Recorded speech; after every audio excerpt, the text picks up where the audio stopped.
칼로도 잡지 못한 악한 세력을 혀로 잡겠다고 나서는 안타까운 세상. 여러분, 오늘은 세상 얘기 좀 하려고 합니다. 기인이 되려다가 기이한 사람이 되어버린 윤 전 대통령을 생각합니다. 기독교인이자 목사가 왜 세상 일에 끼어드냐고 하지 마세요.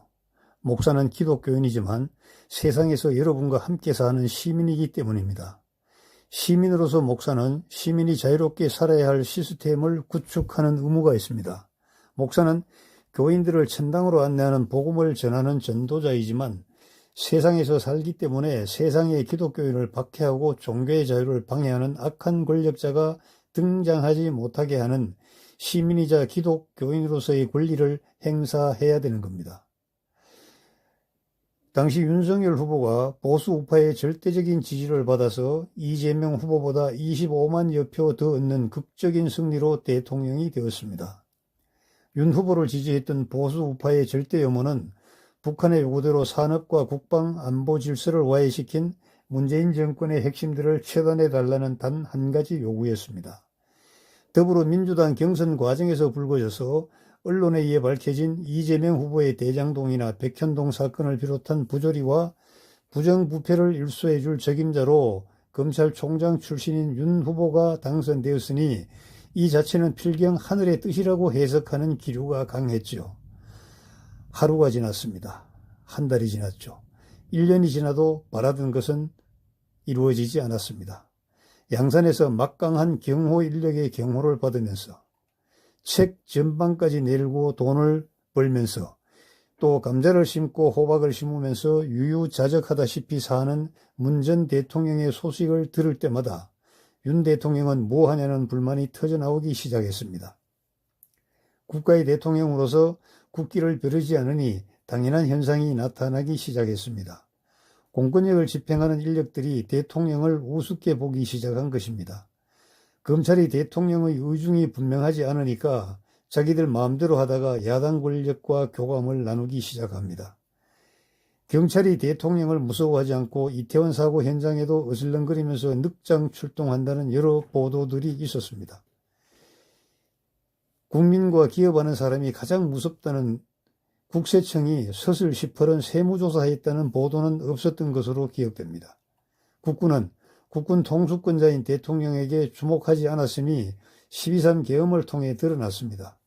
출동한 어느 부대는 한강대교 인도에서 시간을 죽치고 원대 복귀하고 말았으며 특전사 헬기가 수도권 방공을 통제하는 수도방위사 대령의 경고로 돌아가기를 몇 차 했다는 보도가 있었습니다. 방첩사 1처장은 사령관의 지시를 받자마자 군 법무관 6명을 불러서 출동하는 것이 맞냐고 물었고 법무관들은 출동하면 안 된다고 했답니다. 그는 출동을 미적거렸고 그 다음날 아침에 보직 해임되었다고 합니다. 그의 아버지도 예비역 대장이라는데 그의 아들의 앞날이 어떻게 될지 주목됩니다. 대통령은 자유를 마음껏 누리도록 하고 죄인은 알아서 죄를 자백하고 근신하면 된다고 생각했는지도 모릅니다. 자유공화의 결과 무역수지 흑자가 사상 최대로 늘어나고 여러 분야 지표가 개선되고 향상되었다고 분석하는 보도들이 많습니다. 이것이 바로 정치라고 칭찬하는 사람도 적지 않습니다. 그러나 말입니다. 그는 자기를 무너뜨리려는 세력이 호시탐탐 노리고 있다는 것을 알았는지 몰랐는지 우리가 알 수는 없지만 겉으로 보기에는 화려했습니다. 12.3 계엄 이후 자필 고백서와 담화에서는 대통령으로서 할 수 있는 것이 하나도 없었다고 하였습니다. 약자 코스프레인지는 모르겠습니다만 대통령이 할 수 있는 일이 하나도 없었다면 일반 국민은 할 수 있는 것이 무엇이 있었겠냐고 되묻고 싶습니다. 국민들에게 다가가 연설 한번 하지 않고 입을 다물었던 대통령이 막바지에 다다라서 그동안 할 수 있는 일이 하나도 없었다고 한다면 어떻게 되는 겁니까? 국민들은 몰랐지만 공무원들은 다 알았을 것입니다. 국정 책임자의 명령이 먹혀들지 않는다는 것은 공무원들이 더 잘 압니다. 자기들이 수행하는 업무가 증명하기 때문입니다.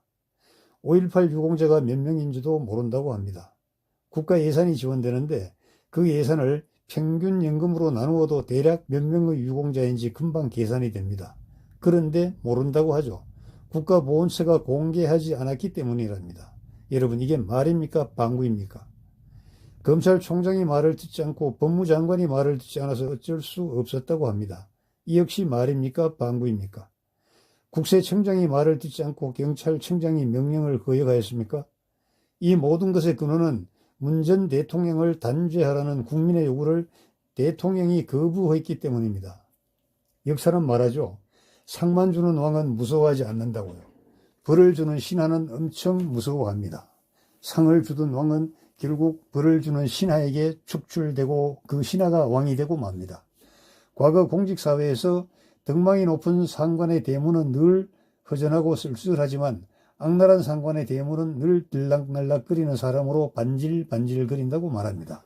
근자에 구치소에 수감된 대통령을 끌어내기 위해 교도관 10명이 의자에 앉은 윤 대통령을 들어서 옮기려다가 떨어뜨렸고 이 과정에서 몸싸움, 대통령의 몸부림으로 팔이 빠졌다는 얘기도 있습니다. 누는 당뇨 황반병성으로 실명위기라고 합니다. 우리 육안으로도 알 수 있을 정도로 망막에 큰 문제가 있는 것은 사실인 것처럼 보입니다. 칼을 쥐어들였건만 악의 세력을 소탕하지 못하였습니다. 성경의 천년 왕국 말미에 무저갱에 갇힌 마귀들을 잠시 잠깐 풀어주니까 이들이 불만 세력을 모아서 예수님이 계신 예루살렘 도성을 포위하고 공격하는 반역의 숫자가 바다의 모래처럼 많다고 합니다. 이들을 하늘의 불이 내려와 순식간에 소멸시켜 버렸다고 합니다. 하늘의 불이라도 준비되어 있는 겁니까? 미국의 트럼프가 하늘의 불이 되어 줄까요? 아니면 진짜 하늘에서 불이 떨어져서 우리가 상상하지 못하는 방법으로 악의 세력을 소탕해 주실까요? 유대를 공격했던 아시리아 산헤립 왕의 군대가 하룻밤에 13만 5천 명이 질식사하고 산헤립은 철수하였듯이 대한민국에도 이와 같은 하나님의 섭리가 작용할까요? 손에 쥐어준 칼도 휘두르지 못한 나라인데 하나님께서 개입하여 주실까요? 백성아, 내가 얼마나 더 도와줘야 하냐고 호통치시지 않으실까요? 좌파에서는 이 사건을 보고 진정성 있다고 박수를 보냅니다. 배신자는 조직의 이름으로 응징해야 한다고 박수입니다. 노 대통령은 바위에서 몸을 던져 조직을 보호했는데 좌파였다가 우파 세력의 품으로 안긴 죄는 용서할 수 없다는 격앙된 분위기라고 합니다. 보수 정당에 온통 좌우 눈치만 보는 사람들을 심어놓았습니다. 이준석을 퇴출시키자는 격앙된 분위기가 한창 무르익을 때 등단한 윤 후보는 이준석을 안고 가겠다고 하여 당원들의 길을 꺾었습니다. 이준석이 안겨서 갈 인간입니까? 하여튼 당신은 범인이 생각하지 못하는 기인처럼 보이고 싶었고 실제로 그렇게 하셨지만 그러는 사이에 신선 노름에 도끼 자루는 썩어버렸고 자루가 썩은지도 모르고 도끼를 휘두르는 순간에 자루는 부러지고 도끼는 자기 머리에 박힌다는 속담만 생각납니다. 계엄을 지휘한 김용현 장관, 뒤에서 이론적으로 받쳐준 노상은 사령관을 비롯하여 소수의 기인 책사들이 있었겠지만 수족이 움직이지 않는다는 것도 모르고 명령을 내린 그 역시 현실 감각 없는 기인들에 불과하였습니다. 그들은 기인이 아니라 기이한 사람이 되었습니다. 다음 주에 재판이 잡혀있는데 왜 그때 계엄을 발동하였을까요? 집안 단도리도 하지 않고 불쑥 일을 저지른 이유는 무엇일까요? 선관위 연수원에서 체포했다는 중국인 선거예커 99명은 어디로 간 겁니까?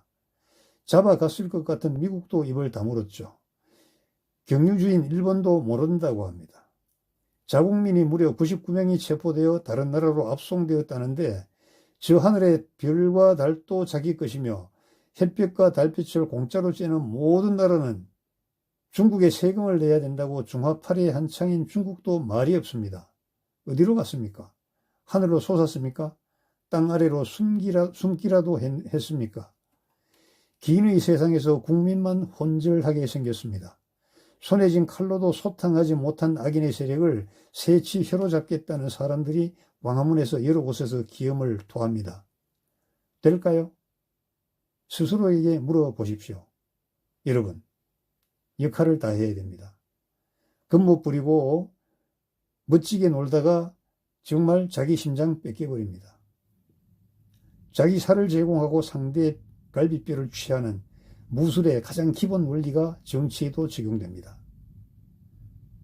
권력이란 것은 돈 받고 사설에 있으라고 준 것이 아니고 국민 대다수의 앞날에 대해서 정말 정확하고 아름답고 그리고 화려한 미래가 전개될 수 있는 사상과 이념과 경제와 문화의 시스템을 강하게 다지라는 겁니다. 박정희 대통령이 그래서 영웅이라고 하는 겁니다. 박정희 대통령이 그래서 기인을 넘어서 신인이라고 합니다. 그가 만들어 놓은 이 판에서 우파도 한때 잘 살았고 좌파도 한때 잘 살았습니다. 좌파는 세력이 결집되었고 우파는 신선 노릇만 했습니다. 신선 노릇만 한 가짜 신선과 결속력을 다진 좌파들의 싸움은 누가 이길까요? 물어보나 마나 좌파 승!